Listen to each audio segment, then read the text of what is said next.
Google admission schedule 2002 lecture number 6 subject physics chapter number 6 for energy class 9 के लिए matters problem जिसको कहते हैं। आज प्रॉब्लम नंबर 5 की बात करेंगे और क्वेश्चन जैसे कि मैंने बताया कि आपके नोट्स में या फिर मौजूद है क्वेश्चन वहाँ से आप पढ़ लीजिएगा और उस क्वेश्चन को मैं यहाँ पर समझाता हूँ। बेशक मैं क्वेश्चन नहीं लिखूँगा लेकिन क्वेश्चन ज़रूर मैं यहाँ से आपको बताऊँगा ताकि आपको लॉ और समझ आ जाएगी किस तरह। क्वेश्चन 5 कहता है on reaching the top of a stop slope 6 meter height, top of a slope of 6 meter height from its bottom, a cyclist has a speed of 1.5 meter per second। Cyclist है, उसकी speed जो है वो 1.5 metre पर second है और वो top पर जा रहा है साइकिल के साथ और जो हाइट है वो 6 मीटर है। Find the kinetic energy and the potential energy. Kinetic और पोटेंशियल एनर्जी फाइंड करना है और ये कह रहा है of the cyclist the mass of the cyclist and the bicycle is 40 kilogram और mass cycle plus cyclist plus cycle उन दोनों को कंबाइन किया तो उसकी जो mass है वो है 40 किलोग्राम करके। चलिए सबसे पहले हम डाटा बनाते हैं और देखते हैं कि डाटा में क्या चीज़ें गिवन है। फर्स्ट ऑफ ऑल देखें हम ये देखेंगे कि हाइट जो है एज पर क्वेश्चंस वो गिवन है 6 मीटर, तो लिहाजा हमने लिखा कि हाइट को एक्सरसाइज करते हैं 6 मीटर ये हो गया। और आगे क्वेश्चन में कह रहे हैं कि जो है वो उसकी जो स्पीड है साइकिलिस्ट की 1.5 मीटर पर सेकंड, जिसको हम v से साइन करते हैं तो v आ गया 1.5 मीटर पर सेकंड। और मास की बात करें तो साइकिलिस्ट प्लस साइकिल दोनों को कंबाइन करके जो टोटल मास है वो है 40 kilogram.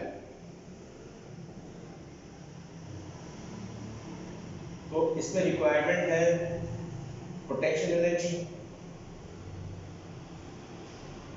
goes to what and kinetic energy goes to what। The mass of the cyclist and his bicycle is 40 gram और आगे कहता है कि find the kinetic energy and potential energy of the cyclist। kinetic energy और potential energy find करना है। बहुत ही आसान, ये सिर्फ फॉर्मूले में बेस करता है। तो हमें पहले भी बताया था कि काइनेटिक एनर्जी का फार्मूला एमजीएच होता है और पोटेंशियल एनर्जी का फार्मूला एमजीएच होता है, काइनेटिक एनर्जी का फार्मूला हाफ एम स्क्वायर होता है। चलिए काम शुरू करते हैं, तीनों हम जानते हैं। पोटेंशियल एनर्जी जिसको पी से राइट करते हैं ये बराबर होता है एम जी एच। अच्छा अब जी को एक्सेलरेशन ड्यू टू ग्रेविटी होता है तो आपको पता है वो तो 10 होता है, तो इसका मतलब हमें मालूम है जी की वैल्यू हम यहाँ इंडिकेट कर देते हैं कि जी जो है वो 10 मीटर पर सेकंड स्क्वायर। चलें वैल्यू रखते हैं। मास जो है वो 40 ये रखा हमने, मल्टीप्लाई जी की वैल्यू 10 है और हाइट जो है हमारी 6 है। तो अब जब हम इन सबको मल्टीप्लाई करेंगे तो 6 4 2400 जॉल। तो इसका मतलब ये हुआ कि पोटेंशियल एनर्जी जो होगा वो 2400 जॉल होगा। सेकंड में आएंगे काइनेटिक एनर्जी की बात करते हैं। वी आल्सो नो, हम ये भी जानते हैं कि काइनेटिक एनर्जी ये बराबर होता है हाफ एम वी स्क्वायर के। तो वैल्यू रख देते हैं और कुछ नहीं है इसमें, 1/2 as it is multiply mass 40 velocity 6 फिर 1.5 का होल स्क्वायर। अब इसकी वैल्यू कैलकुलेट करना है तो आप इसको डिवाइड कर सकते हैं। तो काइनेटिक एनर्जी हमारे पास क्या रिजल्ट आएगा, 220 हो गया ये और ये 1.5 तो यकीनन ये हो जाएगा 15 2.25। अब 2.25 को मल्टीप्लाई कर देंगे 20 से, तो जैसे ही 2.25 को 20 से मल्टीप्लाई करेंगे तो यहाँ पे रिजल्ट आ जाएगा 45। तो ये हमारे पास रिजल्ट है 45 जॉल। तो देखा आपने कि किस तरह पोटेंशियल एनर्जी और काइनेटिक एनर्जी हमने फाइंड किया। कुछ भी नहीं है, बहुत ही आसान प्रॉब्लम होता है। सिर्फ आपको समझना होता है कि क्वेश्चन में क्या रिक्वायरमेंट है, कौन कौन सी ऐसी वैल्यू जो है वो गिवन है और किस किस्म के फॉर्मूले यूज करेंगे। तो आप चूंकि पोटेंशियल और काइनेटिक एनर्जी की मालूमात वो कह रहा था कि ये मालूम करें, तो कोई मसला नहीं है। पोटेंशियल एनर्जी का फार्मूला हमें मालूम है, फार्मूला लिखेंगे, इसकी वैल्यू सब्स्टिट्यूट करेंगे, सॉल्व करेंगे। काइनेटिक एनर्जी का फार्मूला लिखेंगे, इसकी वैल्यू सब्स्टिट्यूट करेंगे और इसको सॉल्व करेंगे। तो इस तरह हमें पोटेंशियल एनर्जी और काइनेटिक एनर्जी जो है वो फाइंड हो जाएगा और आपके सामने इसको एक अंडरस्टैंड कर लें आप।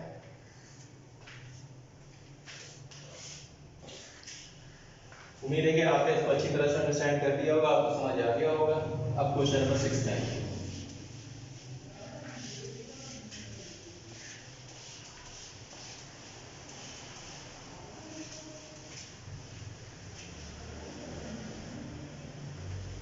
क्वेश्चन नंबर 6 में जी अगर हम बात करें तो क्वेश्चन नंबर 6 को पहले पढ़ लेते हैं। A motor boat moves at a steady of 4 metre पर सेकंड। मोटर बोट है जो कि मूव कर रहा है, ठीक है, 4 मीटर पर सेकंड के हिसाब से। तो इसका मतलब ये हमें गिवन है डेटा के हिसाब से। अगर हम बात करें तो मीटर पर सेकंड आपको पता है स्पीड यानी वेलोसिटी है, 4 मीटर पर सेकंड ये हमने शो कर दिया। आगे कह रहा है water resistance acting on it, कि जब वो आगे की तरफ मूव कर रहा है तो वाटर का जो रेजिस्टेंस होता है, रेजिस्टेंस होता है, वो उस बोट पर जो है वो एक्ट कर रहा है। तो क्या हो रहा है, तो 400,000 का रेजिस्टेंस है, तो हम कहेंगे वाटर रेजिस्टेंस 4000 न्यूटन। लिख लेते हैं वाटर रेजिस्टेंस।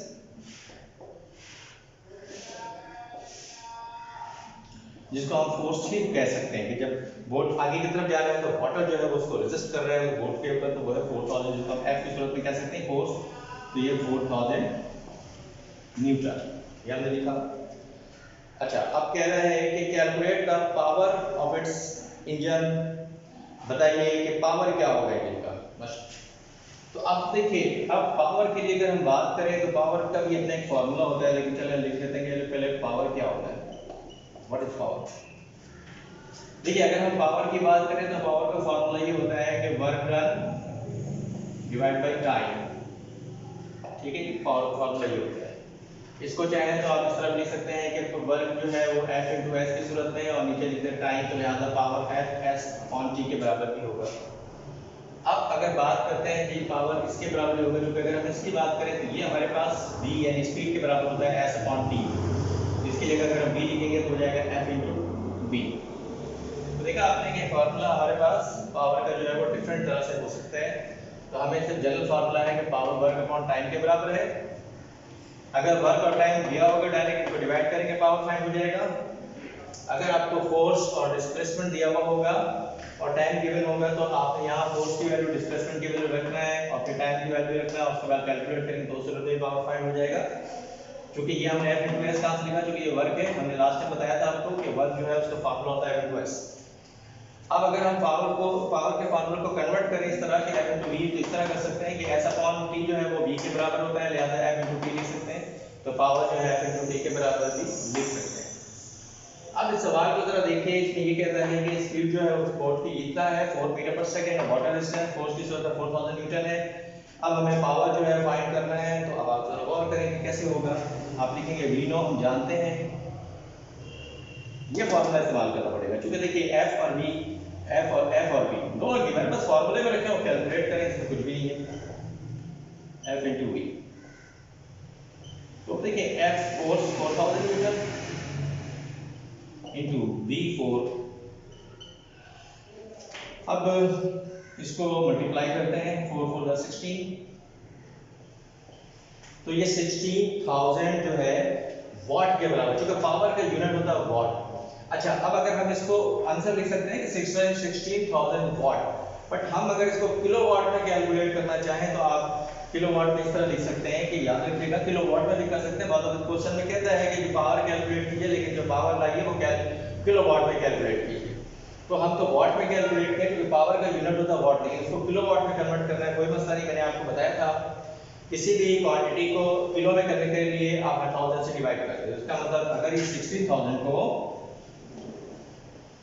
1000 से डिवाइड कर देंगे तो अब ये किलो में कन्वर्ट हो जाएगा, लिहाजा अब ये वाट नहीं कहलाएगा, किलोवाट। जैसे फिर ऊपर नीचे 0 0 कैंसिल, तो अब ये हो गया 16, अब ये वाट नहीं है, अब ये हो गया किलोवाट। तो लिहाजा पावर जो है हमारे पास आ गया 16 किलोवाट। ये जो है आंसर आ गया हमारा, ठीक है। देख लीजिए, इसको चेक कर लें।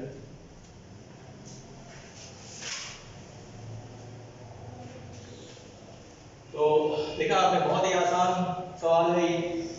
इस किस्म के सवाल मैंने कहा तो होते ही है बहुत ही आसान।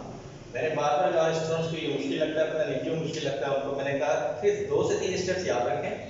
एक तो ये है कि जब न्यूमेरिकल है तो आप क्वेश्चन को अच्छी तरह से अंडरस्टैंड करें कि क्वेश्चन क्या कह रहा है। दूसरा, उसी क्वेश्चन के लिहाज से क्वेश्चन में जो वैल्यू गिवन है वो और जो रिक्वायरमेंट है वो लिख दें आप, क्या रिक्वायरमेंट्स है। उसके बाद उसके हिसाब से आप फार्मूला देखें कि कौन सा फार्मूला इस्तेमाल होगा, बस वैल्यू रखेंगे और कैलकुलेशन करना है तो जवाब आ जाएगा।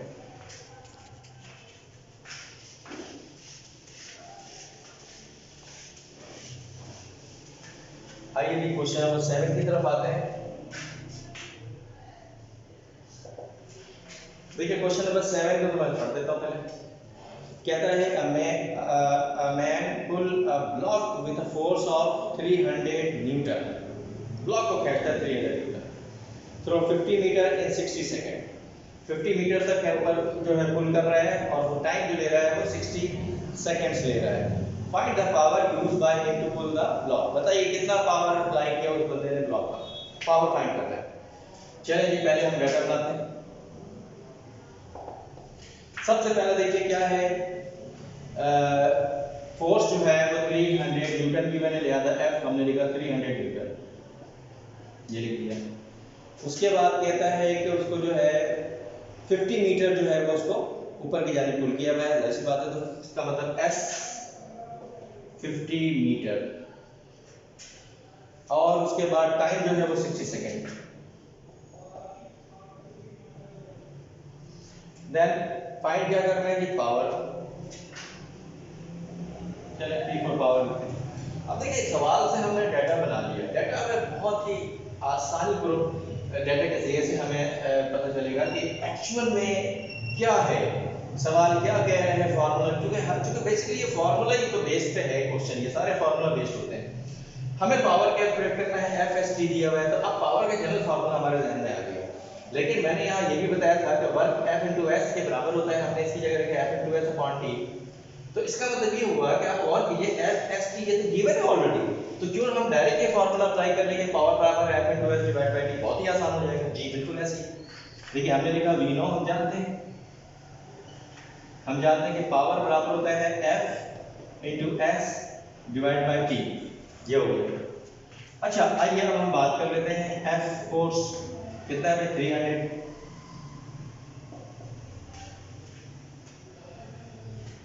डिस्टेंस 50 रखा, डिवाइड बाय टाइम 60 सेकंड। एक बात याद रखिएगा कि अगर ये ग्राम में होगा इसको, अगर ये मिनट्स में हुआ इसको सेकंड में कन्वर्ट करेंगे, या आवर में हुआ तो भी सेकंड में कन्वर्ट करना पड़ेगा। डिस्टेंस अगर सेंटीमीटर में हुआ तो मीटर में कन्वर्ट करना पड़ेगा। अगर ये किलो न्यूटन में हुआ तो इसको न्यूटन में कन्वर्ट करना पड़ेगा। इस तरह के कन्वर्जन पिछले क्वेश्चन में आया, मैंने आपको बताया है, समझा दिया है। अब देखिए ये सारी वैल्यूज हमने इसमें रखा है और कुछ नहीं, सिर्फ इसको कैलकुलेट करना है। जब आप इसको कैलकुलेट कीजिएगा तो हमारा एक्चुअल रिजल्ट आएगा 250 वाट। तो ये देखिए कितना आसान है, बहुत ही आसानी से कैलकुलेशन करना है। 0 0 काट दिए, 6 5 से 5 5 25 0 लगा 6 तो ये है हमारा क्वेश्चन नंबर 7 जिसमें पावर कैलकुलेट करना था।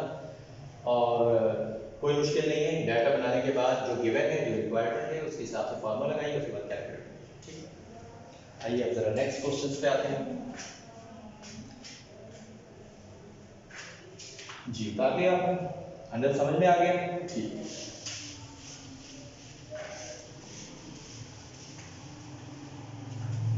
चलिए क्वेश्चन नंबर 8, क्वेश्चन 8 की बात करते हैं जी। क्वेश्चन 8 जो है वो कुछ इस तरह है कि कहता है अब 50 किलोग्राम में move 25 step up in 20 seconds. एक शख्स है, उसका वजन 50 किलोग्राम है, वो मूव कर रहा है 25 स्टेप्स। अच्छा, अब वो स्टेप पे चढ़ रहा होगा, सीढ़ी जिसको कहते हैं, 25 first second third fourth 5 25 steps. अब 20 सेकंड और टाइम ले रहा है, वो 20 सेकंड्स में बहरहाल वो और कंप्लीट कर रहा है अपना स्टेप्स।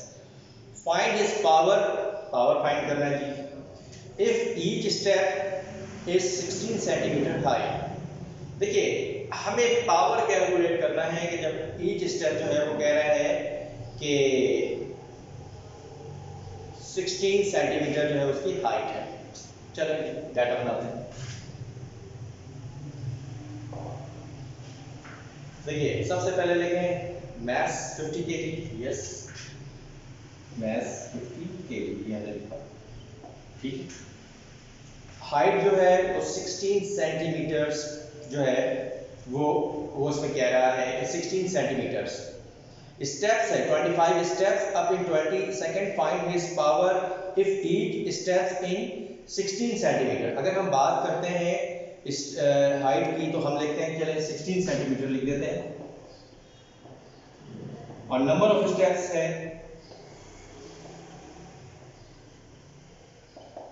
वो क्वेश्चन में गिवन है 25,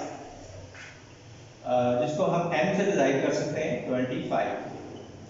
तो इसका मतलब ये हुआ कि कैलकुलेशन जो है बहरहाल हमें क्या करना है, पावर करना है, और टाइम जो है वो गिवन है 20 सेकंड। बस सही हुई, देखिए हमने टाइम भी लिखा 20 सेकंड्स,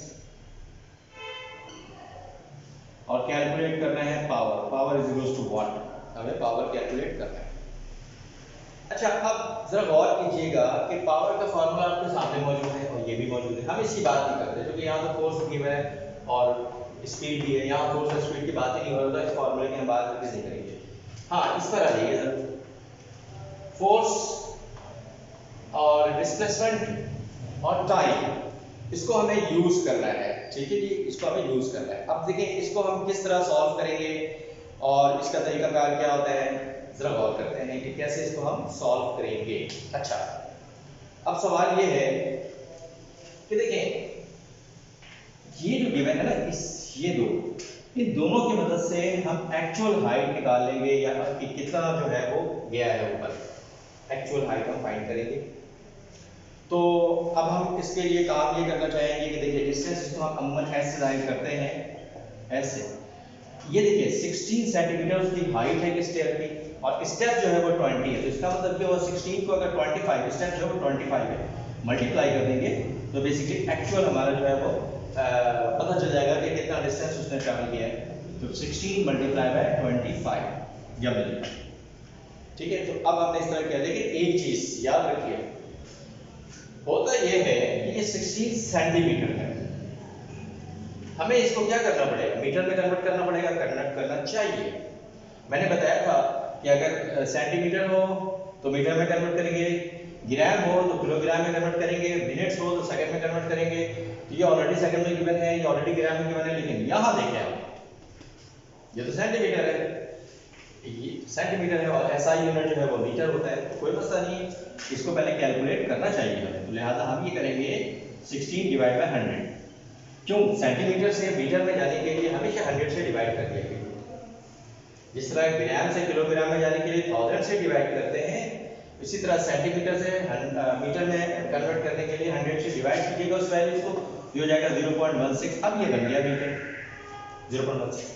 अब आप चूंकि एक्चुअल स्टेप्स पता चल रहा है 25 है और उसकी हाइट जो गिवन है वो है 0.16 हो गया, लिहाजा अब इसका मतलब ये हुआ कि यहाँ हमें रखना पड़ेगा 0.16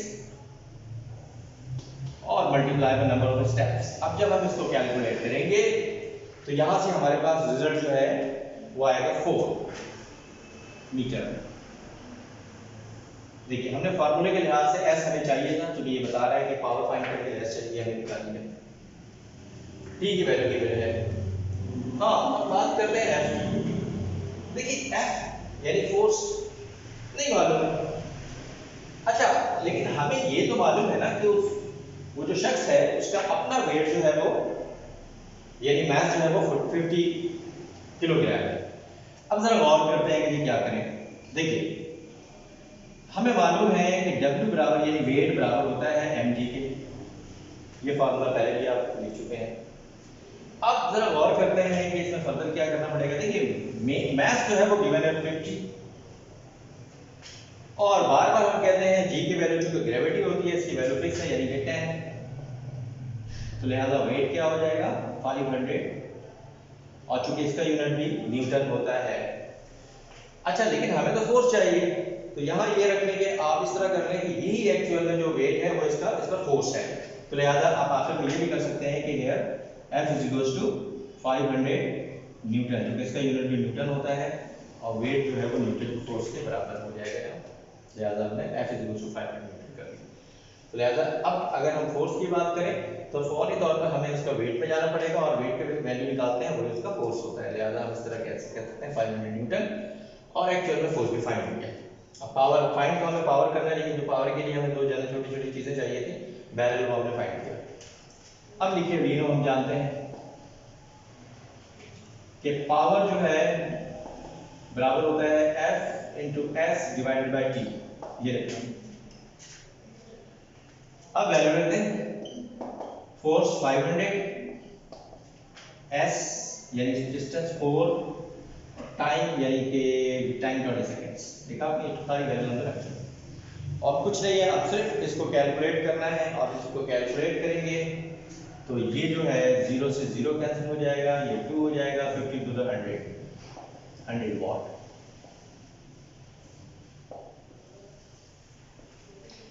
तो ये हमारे पास पावर की वैल्यू फाइंड हो गई 100 वाट। तो आपने देखा क्या हुआ, यहाँ फोर्स एक्चुअल में गिवन नहीं था, लेकिन बहरहाल हमने वेट का जो है वो फार्मूला यूज किया और वहां से फोर्स की वैल्यू फाइंड कर ली।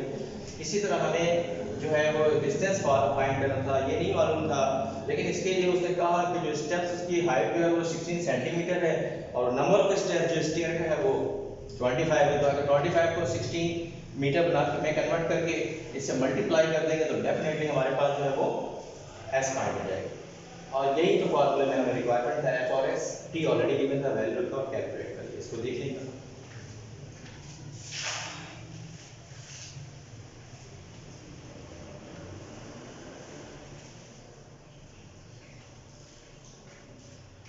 समझ आ गया? ठीक है, आइए क्वेश्चन नंबर 9।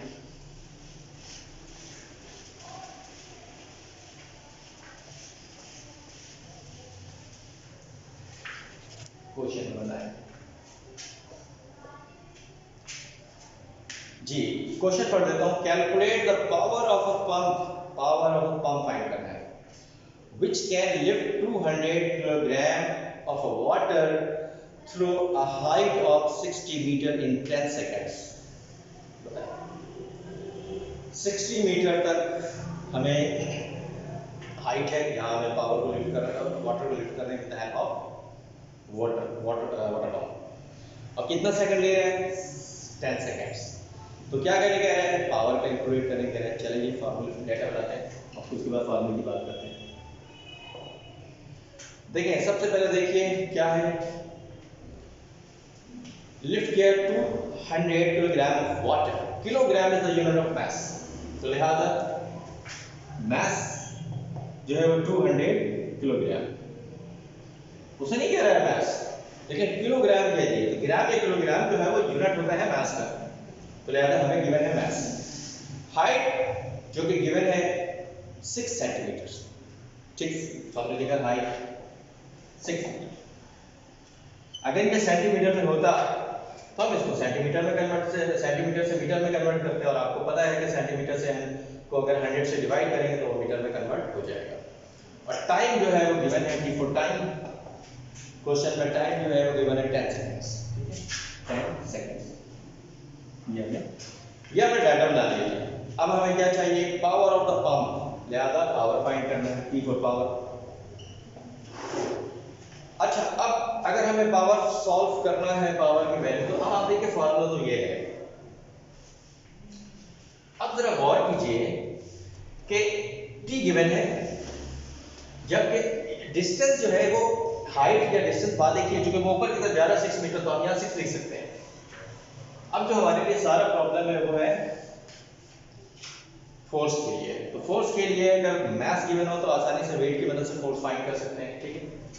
तो सबसे पहले लिखेंगे वी नो, हम जानते हैं कि वेट जो है वो बराबर होता है mg के।